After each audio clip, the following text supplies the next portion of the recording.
जन जन की है यही पुकार, अब की बार अखिलेश सरकार। जन जन की है यही पुकार, अब की बार अखिलेश सरकार। मुलायम सिंह यादव जिंदाबाद, जिंदाबाद जिंदाबाद, मुलायम सिंह यादव जिंदाबाद। जिंदाबाद जिंदाबाद।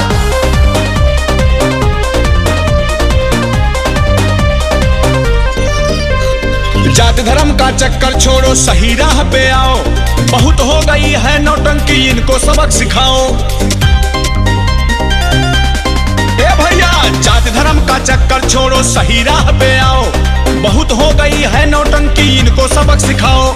रोजी रोटी अगर रोजगार चाहिए, रोजी रोटी अगर रोजगार चाहिए, तो 22 में सपा सरकार चाहिए। रोजी रोटी अगर रोजगार चाहिए, तो 22 में सपा सरकार चाहिए। समाजवादी पार्टी जिंदाबाद जिंदाबाद, समाजवादी पार्टी जिंदाबाद जिंदाबाद, अखिलेश भैया जिंदाबाद, जिंदाबाद जिंदाबाद, अखिलेश भैया जिंदाबाद, जिंदाबाद जिंदाबाद, मुलायम सिंह यादव जिंदाबाद, जिंदाबाद जिंदाबाद, मुलायम सिंह यादव जिंदाबाद। जिंदाबाद जिंदाबाद।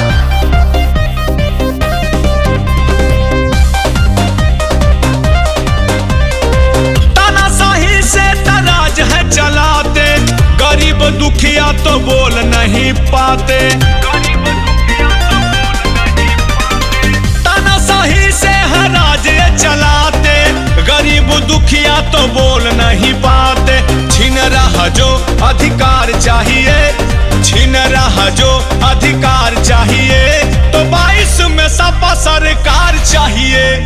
रोजी रोटी अगर रोजगार चाहिए, तो 22 में सपा सरकार चाहिए। जन जन की है यही पुकार, अब की बार अखिलेश सरकार। जन जन की है यही पुकार। अब की बार अखिलेश सरकार। मुलायम सिंह यादव जिंदाबाद, जिंदाबाद जिंदाबाद, मुलायम सिंह यादव जिंदाबाद। जिंदाबाद जिंदाबाद।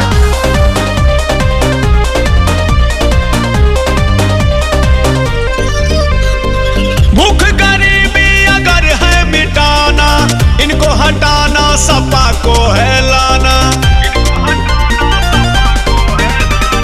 भूख गरीबी अगर है मिटाना, इनको हटाना है सपा को लाना। भैया अखिलेश सा विचार चाहिए, भैया अखिलेश सा विचार चाहिए। 22 में सपा सरकार चाहिए। रोजी रोटी अगर रोजगार चाहिए, तो 22